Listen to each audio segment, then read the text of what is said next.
লোক সকলোৱে জানে আৰু এই বিষয়টোলৈ আমি সকলো চিন্তিত যে কোভিডৰ প্ৰথম আৰু দ্বিতীয়টো ৱেভত আমাৰ ৰাজ্যখনত বহু লোক মৃত্যুৰ মুখত পৰিছে আৰু তাৰ ভিতৰত কিছু শিশু পিতৃ আৰু মাতৃহীনো হোৱা আমি অত্যন্ত উৎকণ্ঠাৰে সৈতে লক্ষ্য কৰিছোঁ আৰু কিছু শিশুৰ পিতৃ মাতৃৰ বিয়োগ যদি আগতেও হৈছিলে বা যি গাৰ্জেনৰ তলত তেওঁলোক বৰ্তমান আছিলে বহুত ক্ষেত্ৰত সেই গাৰ্জেন সকলৰো মৃত্যু হোৱা দেখা গৈছে গতিকে এক প্ৰকাৰ ক'ব গ'লে কিছুমান শিশু দ্বিতীয়বাৰলৈ অনাথ হৈছে অহাকালি ভাৰতৰ প্ৰধানমন্ত্ৰী নৰেন্দ্ৰ মোদী ডাঙৰীয়াই তেওঁৰ কাৰ্যকালৰ 7টা গৌৰৱময় বৰ্ষ পাৰ কৰিব এই সপ্তম বৰ্ষপূৰ্তিৰ প্ৰাকমুহূৰ্তত এই অনাথ শিশু আৰু যুৱক যুৱতীসকলৰ কাৰণে লক্ষ্য কৰি আমাৰ ৰাজ্য চৰকাৰে মুখ্যমন্ত্ৰীৰ শিশু সেৱা আঁচনি মুখ্যমন্ত্ৰীৰ শিশু সেৱা স্কিম বুলি কৈছোঁ আমি চিফ মিনিষ্টাৰ শিশু সেৱা স্কিম বাট অসমীয়াত হ'ব মুখ্যমন্ত্ৰীৰ শিশু সেৱা আঁচনি নামে এলানি কল্যাণমূলক আঁচনি ৰূপায়ণ কৰিবলৈ আমি সিদ্ধান্ত গ্ৰহণ কৰিছোঁ এই আঁচনিৰ অধীনত যিসকল শিশুৰ পিতৃহাৰা মাতৃহাৰা বা ব্ৰেড আৰ্নিং অৰ্থাৎ কাৰোবাৰ যদি মাতৃ জীয়াই আছে কিন্তু পিতৃৰ মৃত্যু হৈছে বা পিতৃ জীয়াই আছে মাতৃৰ মৃত্যু হৈছে যিগৰাকীৰ ওপৰত তেওঁৰ গোটেই জীৱন ধাৰণ বা শিক্ষা গোটেইখিনি নিৰ্ভৰ কৰিছিল তেনেকুৱা শিশুলৈ আমি মাহত 3,500 টকা 3,500 টকাকৈ আমি আগবঢ়াম কেন্দ্ৰীয় চৰকাৰৰো এখন আঁচনি আছে য'ত 2,000 টকা পাই ইয়াত কিছু ৰেষ্ট্ৰিকশ্যন আছে কিন্তু তথাপিতো 2,000 পাই য'ত য'ত প্ৰয়োজন আমি কেন্দ্ৰীয় চৰকাৰৰ আঁচনিখনৰো সহায় ল'ম কিন্তু মেকানিজমটো যিয়েই নহওক কিয় প্ৰত্যেকগৰাকী শিশুৱে মাহত 3,500 টকাৰ এটা বৃত্তি তেওঁলোকে নিৰন্তৰভাৱে শৈক্ষিক জীৱন শেষ হৈ কোনোবা এটা কামত হাত নিদিয়ালৈকে তেওঁলোকে লাভ কৰি থাকিব ইয়াৰ উপৰিও কিছুমান শিশু আছে যাৰ 10 বছৰৰ তলত হ'ব পাৰে বা এডলেচন ষ্টেজতো হ'ব পাৰে ইমিডিয়েট কোনো মানুহো নাই পৰিয়ালটোত চাবৰ কাৰণে পিতৃ মাতৃটো মৃত্যু হ'লেই কিন্তু কোনো নিয়াৰ ফেমিলি নাই নিয়াৰ গাৰ্জেন নাই আৰু এক্সটেণ্ডেড ফেমিলিৰ কোনো ছাপোৰ্ট নাই একেবাৰে নিৰাশ্ৰয়া তেওঁলোকক আমি গোৱালপাৰাৰ সৈনিক স্কুলতে হওক বা কস্তুৰবা গান্ধী স্কুলতে হওক বা নবোদয় বিদ্যালয়তে হওক আমি যি ধৰণে পাৰোঁ এই ছোৱালীসকলক বিশেষকৈ সৈনিক স্কুলত ছোৱালীৰ এডমিশ্যন নাই কিন্তু নবোদয় বিদ্যালয়ত হয় বা আমাৰ কস্তুৰবা গান্ধীত হয় বা প্ৰাইভেট কোনোবা ভাল স্কুলত হ'লেও য'ত হোষ্টেল আছে তাতে আমি এই ছোৱালীসকলক শৈক্ষিক জীৱন শেষ নোহোৱালৈকে ৰাজ্য চৰকাৰে নিজৰ খৰচত তেওঁলোকক পঢ়া শুনাৰ ব্যৱস্থা কৰিব কস্তুৰবা গান্ধী স্কুলত হ'ব পাৰে নবোদয়ত হ'ব পাৰে বা আন যদি এই দুইটা জায়গাতে সুবিধাজনক নহয় য'ত প্ৰাইভেট স্কুল আছে কাৰোবাৰ হয়তো ইংলিছ মিডিয়ামৰ সমস্যা হ'ব কাৰোবাৰ অসমীয়া মিডিয়ামৰ সমস্যা হ'ব তেওঁলোকক যি ধৰণে বিচাৰে সেই ধৰণে এখন আৱাসিক বিদ্যালয়ত আমি তেওঁলোকক পঢ়ুৱাৰ ব্যৱস্থা কৰিম।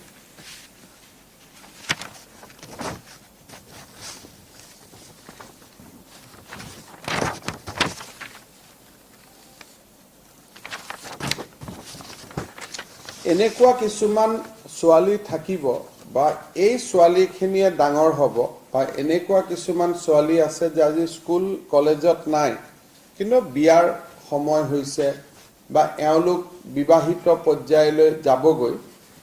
যদি এনেকুৱা ছোৱালীৰ বিবাহযোগ্য বয়স বা বিবাহ ঠিক হয়, আজি ঠিক হওক বা ভৱিষ্যতে ঠিক হওক, চৰকাৰে অৰুন্ধতী আঁচনিৰ 1 তোলা সোণৰ উপৰিও আৰু 50,000 টকা বিয়াৰ বাবে তেওঁলোকক মঞ্জুৰি কৰিব।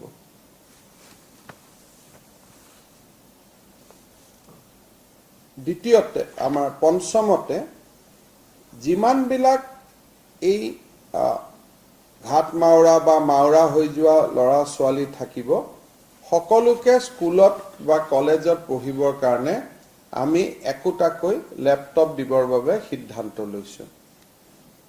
যিমানে স্কুল বা কলেজত যাব, নবোদয় বিদ্যালয়তে আমি দিলোঁ বা গাঁৱৰ স্কুলতে পঢ়িব বা কলেজত পঢ়িব, তেওঁলোকৰ যাতে শিক্ষা গ্ৰহণ প্ৰক্ৰিয়াটো খুব ভাল হয়, তাৰ বাবে সকলোৱে এটা লেপটপ বা কম্পিউটাৰ এটা পাব, যোনে যি ধৰণে বিচাৰে। আৰু ফাইনেলি এই শিশুসকলক আমি ভকেশ্যন বেছ কিবা এটা স্কিল এডুকেশ্যন আমি দিয়াৰ ব্যৱস্থা কৰিম, যাতে এই কামখিনি আমি সুন্দৰভাৱে শেষ কৰিব পাৰোঁ। আৰু এই কামখিনি চাবৰ কাৰণে আমাৰ যিটো চিলড্ৰেন কমিশ্যন আছে, আমাৰ যিটো শিশু আমাৰ আয়োগ আছে, তেওঁলোকক আমি দায়িত্ব দি দিম, যাতে তেওঁলোকে গোটেইখিনি এই গোটেই আঁচনিখিনিৰ ইমপ্লিমেণ্টেশ্যনখিনি খুব ভাল কৰি চাব পাৰে। গতিকে আকৌ এবাৰ মই কৈছোঁ যে যিসকলে পিতৃ মাতৃৰ মৃত্যু হ'লেও ঘৰত গাৰ্জেন আছে, এক্সটেণ্ডেড ফেমিলি আছে, খুৰাক বৰদেউতাক মামাকৰ লগত থাকিব, তেওঁলোকে মাহত 3,500 টকা পাব। যাৰ একো ব্যৱস্থা নাই,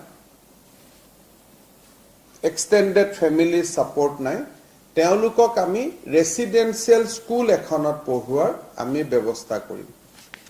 তৃতীয়তে,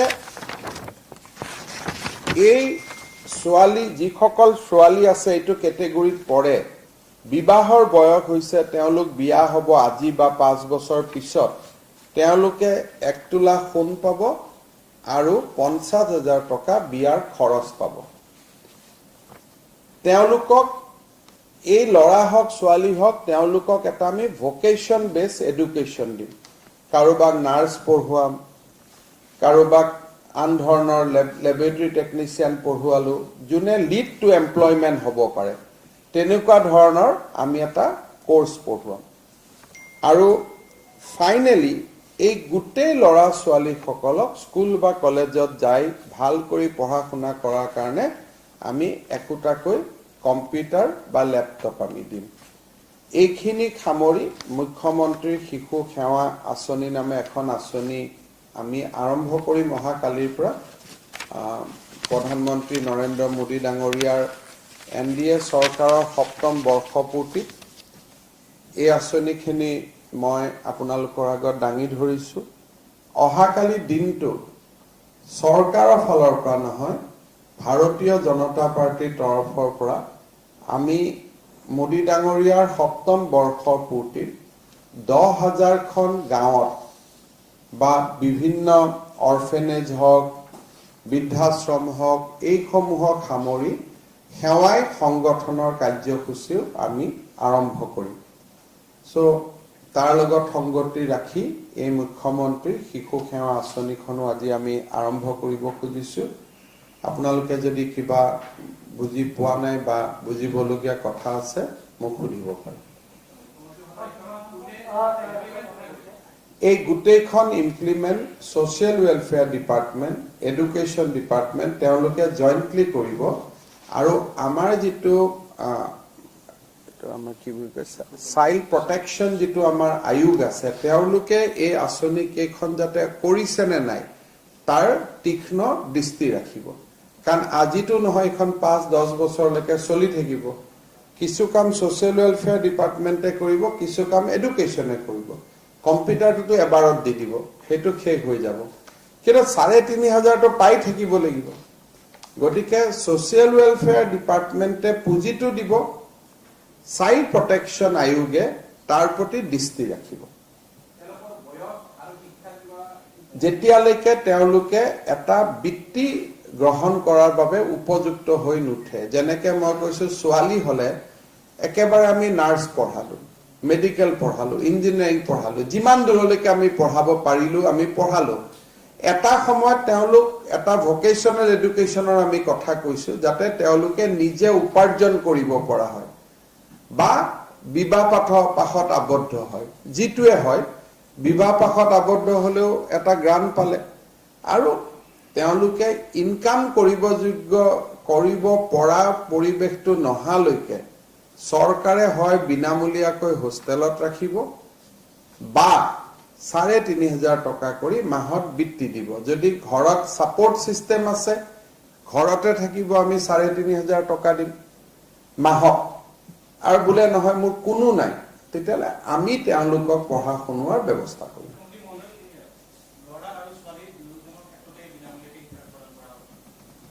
আমি লৰা আৰু ছোৱালীৰ ক্ষেত্ৰত নহয় বিনামূলীয়া শিক্ষাটো আমি ছোৱালী নামত কৈছো লৰাক আমি 3500 টকা স্কলাৰশ্বিপৰ কথা কৈছো কিন্তু লৰাৰো যদি ইমিডিয়েট কোনো নাথাকে তেতিয়ালে অবভিয়াসলি ছোৱালীৰ লগতে লৰাকো সেইটো সুবিধা আমি দিব লাগিব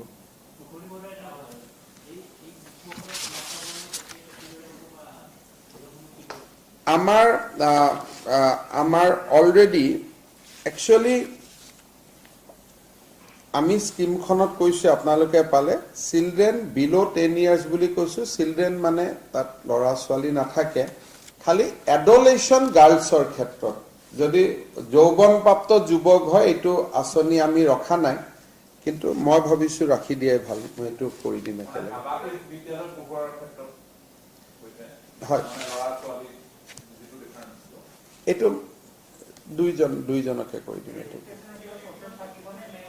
তেওঁলোকক ডিসি সকলে বিচাৰি উলিয়াব আৰু প্লাস আমি অনলাইন ৰেজিষ্ট্ৰেচন বা এপ্লিকেশনৰ আমি সুবিধাও দি দিম তেওঁলোকক চিনাক্ত কৰোতে ইমান অসুবিধা নহয় কিয় কাৰণ বেছটো ইমান ডাঙৰ নহয় 3000 বা 4000 মানুহৰ ভিতৰত তাৰ ভিতৰতটো আমি গুটেই কেজনৰ কিছুমানটো আমি জানোই যে অমুক ঢুকাইছে তেওঁ ফ্যামিলি আছেই গতিকে ডিসি সকলৰ প্ৰায় 900 দৰ্পণতে আছে এইখিনি ব্যৱস্থা সব এই শিশু সকলৰ কিমান শিশু আছে আমি সাৰ্ভে কৰা নাই কিহৰ কাৰণে তেনেকুৱা যেটো আজি আঁচনিখন আমি দিছো পৰৱৰ্তী পৰ্যায়ত আমি সংখ্যাটো গম পাম আৰু এটো আমি যিমানে সংখ্যা নহওক কিয় আমি সকলোকে এটো কৰি দিম এপিএল বিপিএল বুলি কোনো কথা নহয়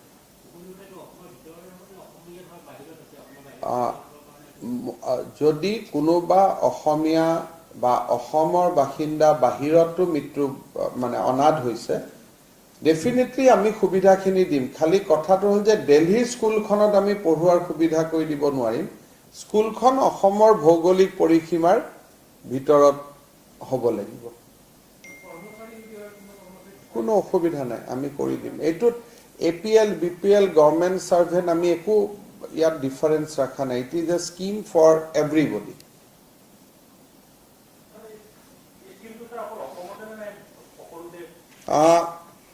মই যিমান দূৰ জানো যে এই স্কিমটো যেতিয়া আমি কৰিছো মই বাকি আমাৰ বিজেপি শাসিত ৰাজ্যবিলাকৰ লগতো অলপ আলাপ আলোচনা কৰি লৈছো গতিকে বাকি লগত আলোচনা কৰা নাই কিন্তু মই মণিপুৰতো পাতি লৈছো অৰুণাচলতো পাতি লৈছো যাতে এটা আমাৰ কমন এপ্ৰোচ হয় কিন্তু এনেকুৱা নহয় যে দাড়ি কমা একে হ'ব কৰবাত বেলেগ হ'ব আমাৰ তাত বেলেগ হ'ব কিন্তু মোটামুটি মই এবাৰ খুধি লৈছিলো যে এনেকুৱা আপোনালোকে কিবা স্কিম কৰিব নেকি যদি কাৰণ কাৰোবাৰ যদি স্কিমখন বহুত ভাল হয় আমাৰ অলপ ভাল নহয় গতিকে তেনেকুৱা এভাৰেজ এটা মেইনটেইন কৰাৰ কাৰণে মই আমাৰ গোটেইকেইখন বিজেপি শাসিত ৰাজ্যৰ লগত পাতি লৈছিলোঁ, কিন্তু এইটো একজেক্ট একে হ'ব বুলি কোনো কথা নাই, কাৰণ চবৰে পৰিৱেশ বেলেগ বেলেগ আছে। কোনোবাই হয়তো ৰেচিডেঞ্চিয়েল স্কুল ঠিকে কৰিব নোৱাৰিব, বহুত জাগাত ৰেচিডেঞ্চিয়েল স্কুল নাই, গতিকে এইকাৰণে একে হ'ব বুলি কোনো কথা নাই।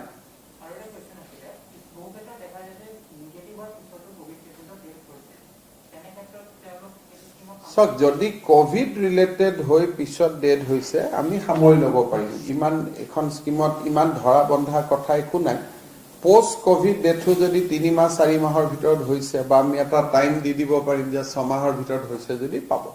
মুখ্যমন্ত্ৰী মহোদয়, সমাজ কল্যাণ বিভাগৰ অন্তৰ্গত শিশু অধিকাৰ সুৰক্ষা লৈ পেলাই আপোনালোকৰ এটা বিভাগ নাথাকে, গোটেই অসমত জিলাসমূহত আছে, আৰু তেওঁলোকে নিৰ্যাতিত শিশুসকলক চিনাক্ত কৰি বিভিন্ন শিশু বিভাগ তেওঁলোকে ৰখাৰ ব্যৱস্থা কৰি আহিছে। তেনে শিশুসকলৰ এই আঁচনিখনৰ ইয়াত কোভিডৰ লগতো সম্পৰ্ক নাই।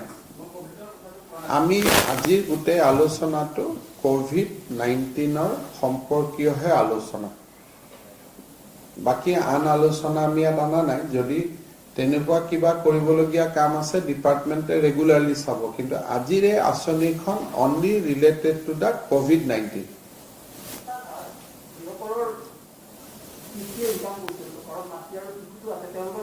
মই এইটো ক'লো নহয় যে ডিপেণ্ডেণ্ট যদি ব্ৰেড আৰ্নিং মানুহজন যদি ঢুকাইছে আমি এই সুবিধা কৰি দিম।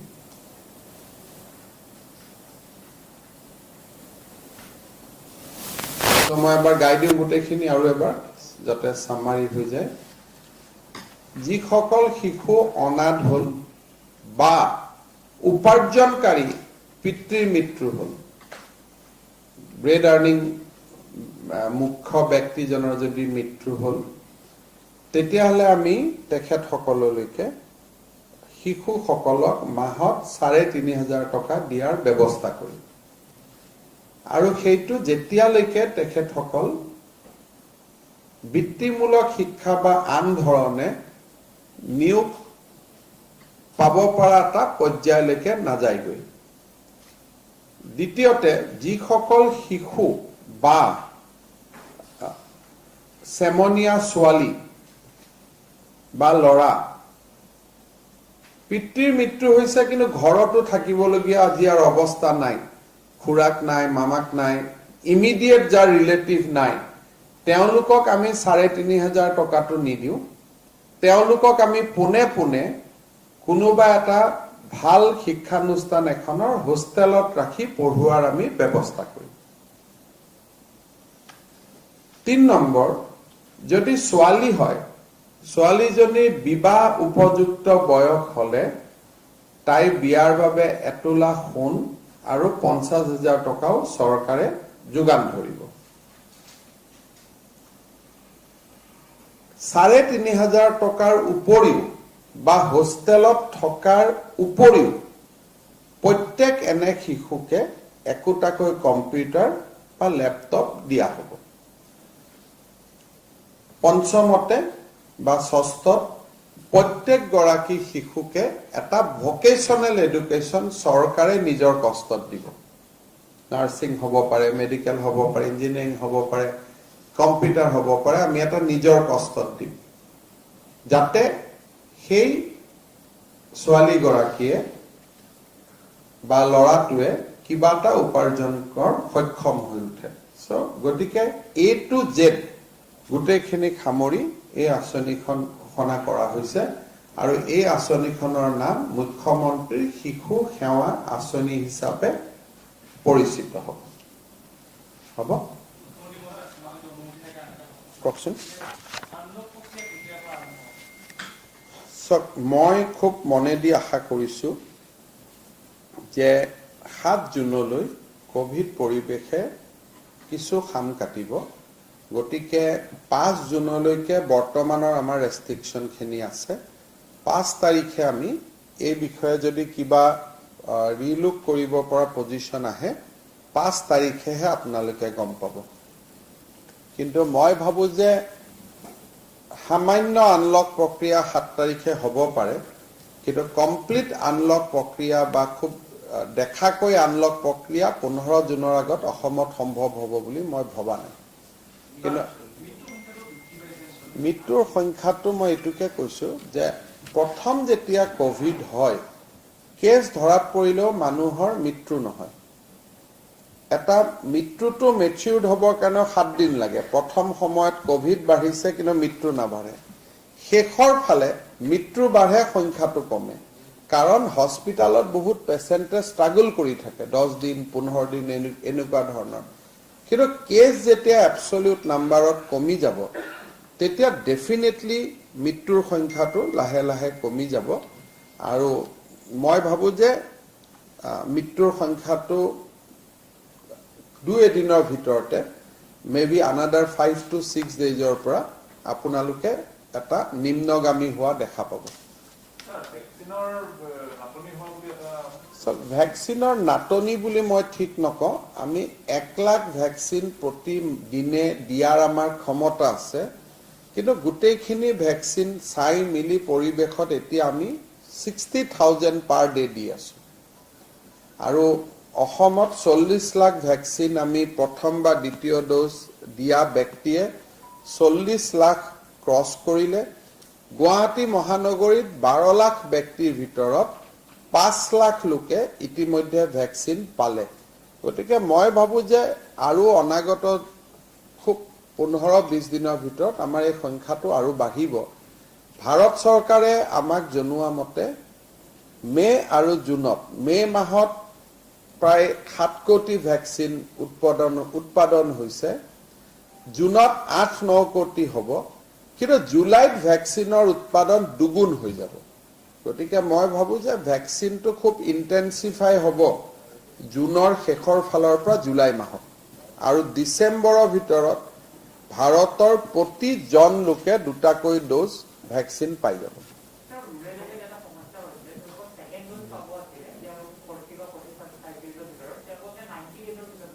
সেইটোৱে নিয়ম। ভাৰত চৰকাৰৰ যিখন লেটেষ্ট গাইডলাইন, সেই গাইডলাইনখন মতে কোভিচিল্ড আগতে ময়ে 45 দিনত লৈছিলোঁ, আগতে 28 দিন আছিল। এতিয়া নতুন চাৰ্কুলাৰ মতে 3 মান্থছ, 3 মাহত। কোভেক্সিন হ'লে 28ৰ পৰা 42 দিনৰ ভিতৰত। এতিয়া গুৱাহাটীত বহুত মানুহে কোভেক্সিন লৈ ছেকেণ্ড ড'জটো পোৱা নাই, আমাক টুইট কৰি আছিলে। অহা কালিৰ পৰা ছেকেণ্ড ড'জ পাব, কাৰণ আজি আমি 13,000 কোভেক্সিন পাইছো।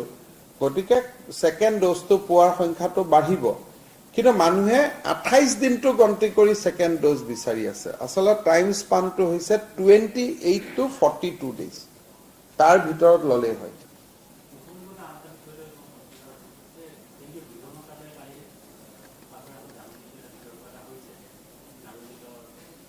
মই পঢ়া নাই আৰু পিছত এই বিষয়ে কথা পাতিম।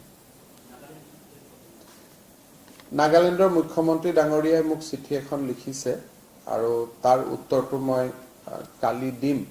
দিয়াৰ পিছত তাৰ প্ৰতিলিপি আপোনালোকে পাব। কিন্তু আমাৰ অসমৰ সীমান্ত উন্নয়ন মন্ত্ৰী অতুল বৰা ডাঙৰীয়াই নাগালেণ্ডৰ মুখ্যমন্ত্ৰীকে আদি কৰি নাগালেণ্ড চৰকাৰৰ লগত ঘনিষ্ঠ যোগাযোগ অব্যাহত ৰাখিছে, যাতে স্থিতিটো নিয়ন্ত্ৰণৰ বাহিৰত নাযায়। আৰু অতুল বৰা ডাঙৰীয়াই কালি দিনত প্ৰায় 2-3 বাৰ নাগালেণ্ডৰ মুখ্যমন্ত্ৰী ৰিঅ' ডাঙৰীয়াৰ সৈতে কথা পাতিছে।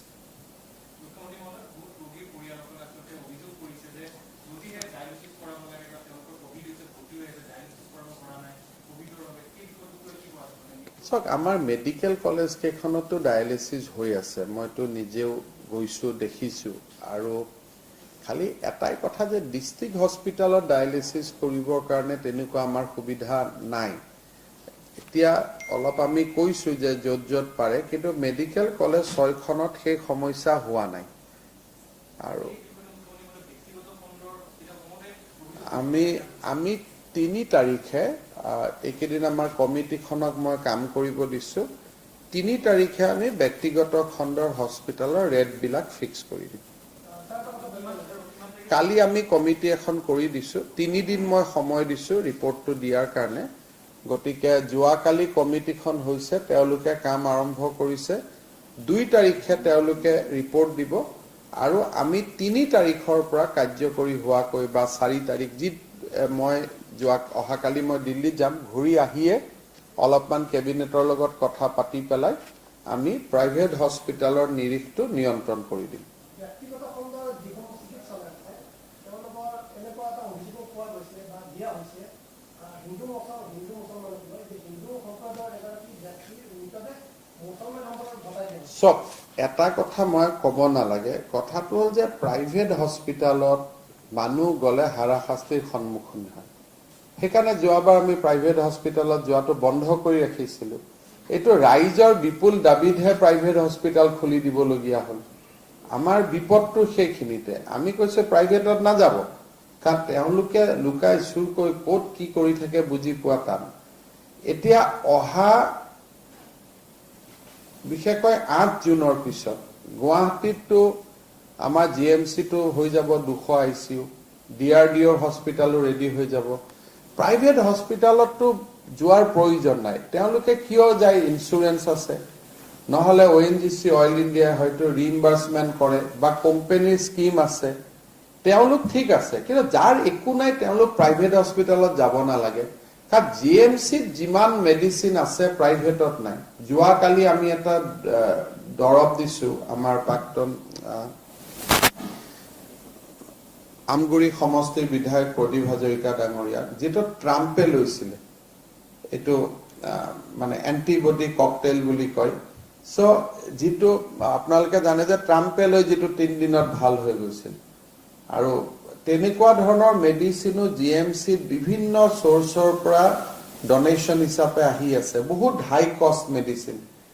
মই প্ৰদীপ হাজৰিকাৰ নামটো ক'লো, আপোনালোকে চিনি পায়। প্ৰাইভেট হস্পিটেলে আমাৰ ওপৰত ডিপেণ্ড কৰে, অক্সিজেনৰ ওপৰতো আমাৰ ওপৰত ডিপেণ্ডেণ্ট, ৰেমডিচিভিৰৰ ওপৰতো আমাৰ ওপৰত ডিপেণ্ডেণ্ট। একো নাপালে আহি আমাৰ ওচৰ পাই যায়। গতিকে মইতো নাভাবোঁ যে যাৰ কোম্পানীৰ স্কিম আছে বা যাক কোনোবা ইঞ্চুৰেঞ্চে ফুল্লি ৰিটাৰ্ণ কৰে, তেনেকুৱা মানুহ নহ'লে দুখীয়া মানুহ বা মধ্যবিত্ত মানুহ নাৰ্ছিং হোমত যোৱাৰ প্ৰয়োজন নাই। ধৰক আমাৰ যোৱাকালি ৰিপুণ বৰা ডাঙৰীয়াই আছে, তেওঁতো ডাইৰেক্টলি গুৱাহাটীত মেডিকেলত আহিছে, বা প্ৰদীপ হাজৰিকাৰ বেমাৰ হৈছে ডাইৰেক্টলি গুৱাহাটী মেডিকেলত আহিছে। গতিকে নাৰ্ছিং হোমততো চিকিৎসাটো আপোনালোকেও গৈ চাব নোৱাৰে, ভিতৰলৈকে কেমেৰাটো নিব নোৱাৰে। GMCততো কেমেৰাটো নিব পাৰে, বেয়া কাম কৰিলে অন্তত গম পায়। সেইকাৰণে মই ভাবোঁ যে 7-8 জুনৰ পিছত ৰাইজে বহুত বেছি প্ৰাইভেট নাৰ্ছিং হোমত যোৱা এটলিষ্ট গুৱাহাটীত প্ৰয়োজন নাই। চক কোভিডত গভৰ্ণমেণ্ট চিকিৎসা ল'বলৈ দিল্লীৰ পৰা এয়াৰ এম্বুলেন্স লৈ অসমত আহিছে। গতিকে ইয়াত অপপ্ৰচাৰৰ কোনো থলে নাই। যিমানখিনি ভাল ট্ৰিটমেণ্ট হৈ আছে, কিমান পেচেণ্ট ভাল পাই ঘৰত গৈ আছে ডেইলি। পোষ্ট কোভিডটো বেলেগ বস্তু, যে কোভিড ভাল হ'ল তাৰ পিছত কোনোবাই নাৰ্ছিং হোমত যাব খোজে, ক'বলগীয়া একো নাই। কিন্তু কোভিডৰ ট্ৰিটমেণ্টত এটলিষ্ট GMC বা আমাৰ মেডিকেল কলেজখিনিয়ে যিমান ভাল কাম কৰি আছে, ভাৰতৰ কোনখন হস্পিটেলে ইমান ভাল কাম কৰি আছে? যিকোনো হস্পিটেলৰ মৰ্টেলিটি ডাটা আপোনালোকে কম্পেয়াৰ কৰক, আমাৰ হস্পিটেলৰ ডাটা বহুত বেছি ভাল হ'ব।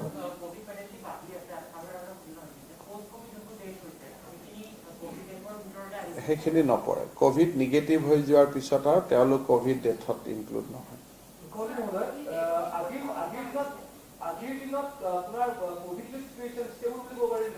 ভাললৈকে আহি আছে, এভৰি ডে উন্নত হৈ আছে পৰিৱেশটো।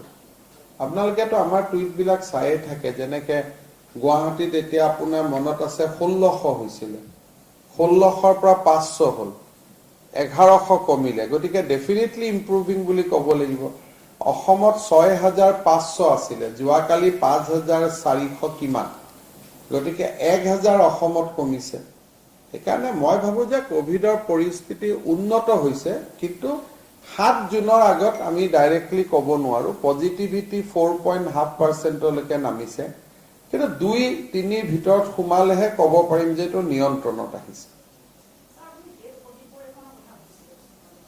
ডেথ অডিট বোৰ্ডে ডেইলি কাম কৰি আছে। একদম সৰু সৰু প্ৰশ্নখিনি আপোনালোকে স্বাস্থ্য মন্ত্ৰীক কৰিব লাগিব, কাৰণ মই ডে টু ডে কথাখিনি মোৰ হাতত নাথাকেও। কিন্তু জেনেৰেলি যিখিনি মই ভাবোঁ যে 3 তাৰিখে প্ৰাইভেট হস্পিটেলৰ ৰেট ফিক্স হ'ব, আৰু মইতো সদায় প্ৰিফাৰ কৰোঁ যে ট্ৰিটমেণ্ট মেডিকেলত গুৱাহাটীৰ যিকোনো নাৰ্ছিং হোমতকৈ আমাৰ ট্ৰিটমেণ্ট ভাল। খুব বেছি নাৰ্ছিং হোমত আৰু ব্ৰেকফাষ্ট লাঞ্চটো অলপ পেকেট কৰি ধুনীয়া কৰি দিয়ে, বহুত মানুহে এইটো কাৰণে ভাল পায়, কিন্তু আদাৰৱাইজ ট্ৰিটমেণ্ট আমাৰ তাতে ভাল। যিখিনি মানুহ ICUত আছে কোভিড হৈ বা হস্পিটেলত আছে তেওঁলোকৰ পৰিয়ালৰ লোকে কোনো ধৰণৰ খবৰ নাপায় বুলি অভিযোগ কৰি আছে। চব খবৰ মানে এনেকুৱা যে কি খবৰ দিব কওক। চবৰ হাততে যিমান গৰাকী ICUৰ পেচেণ্ট আছে মইতো নিজে গৈ দেখো যে মোবাইলত কথা পাতিয়ে থাকে, চবৰে হাতত মোবাইল আছে। বাকী যিসকলে ফোন কৰিব নোৱাৰে, কথা পাতিব নোৱাৰে, আপোনালোকে ধৰি ল'ব যে তেওঁ ইনটিউবেশ্যন হৈ আছে। ডক্টৰে জেনেৰেলি কয় যে ইনটিউবেশ্যনত আছে, কিন্তু এজন ডক্টৰে বেয়া কথা এটা গাৰ্জেনক কিমান কৈ থাকিব। বাকীটো খবৰ দিবলগীয়া একো কথা নাথাকে যে আপোনাৰ পেচেণ্ট গৰাকী ইনটিউবেশ্যন হৈ আছে। ডক্টৰ এজনে মনত দুখ লগা কথা কৈ থাকিব বেয়া পায়, সেইকাৰণে ভাল হলে ভাল পায়। তথাপিতো এটা পৰামৰ্শ আহিছে যে PRO এজন দিব পাৰি নেকি, যাত গাৰ্জেনে আহিলে এটলিষ্ট কিছুমান বুজা গাৰ্জেন আছে, বুজি পাব যে আপোনাৰ SPO 72 আছে, 80 আছে। গতিকে আমি গোটেইখিনি মেডিকেল কলেজতে এতিয়া টুইটাৰৰ ব্যৱস্থা কৰিছো। টুইট কৰিলে তেওঁলোকে ৰিপ্লাই দি দিয়ে, কিন্তু মই হিউমেনলিও এজন PRO এজন দিবৰ কাৰণে তেওঁলোকক কৈছো যে এজন PRO দি দিয়ক, ফোন কৰিব, লগে লগে উত্তৰটো দিব নোৱাৰিলেও 2 ঘণ্টা পিছত কল বেক কৰি তেওঁলোকক জনাই দিব। কিন্তু এনে আমাৰ মেডিকেলতো মই দেখো চব তলত থাকেই, ICUৰ তলত কথা সুধিয়ে থাকে। ৰুমটোত আপোনালোকেতো মোৰ লগত গলে দেখা পায়, মিনিট খবৰ লৈ, কাৰণ মোকে ফোন কৰি থাকে নহয় যে চিৰিয়াছ হৈ গ'ল। যোৱা পৰহি ছোৱালী এজনী দেউতাকৰ চিৰিয়াছ হ'ল, মোক ফোন কৰিছে, দাদা মোৰ দেউতাৰ চিৰিয়াছ হৈ গ'ল, ICUত লৈ গৈছে। তাৰমানে ডাৰৰ বাতৰি দাৰে দাৰে পাই থাকে, এনেকুৱা নহয় যে নাই, কিন্তু 2-এজন তাকে কয় আৰু, কিন্তু উৎকণ্ঠা থাকে নহয়, টেনচনৰ কাৰণে কৈ থাকে। আচলতে ডক্টৰে কথা নাপাতিলে পেচেণ্টে বেয়া পায় যে ডক্টৰে উত্তৰ দিয়া নাই। ডক্টৰ সকলেও তেওঁলোকৰ আকৌ এটা মানসিক টেনচন বহুত বেছি হৈ থাকে, সদায় মৃতদেহবিলাক দেখি থাকিব লাগে। 2-এজন ডক্টৰটো ব্ৰেকডাউন হৈ গৈছে যে ছাৰ ইমান ডেড বডি চাব নোৱাৰি। গতিকে এটাটো সকলোৱে জানে যে খুব দুখৰ আৰু খুব কষ্টৰ মাহ এটা সকলোৱে পাৰ কৰিছে। যোনটো ভাল হওক তাকে আশা কৰিছো।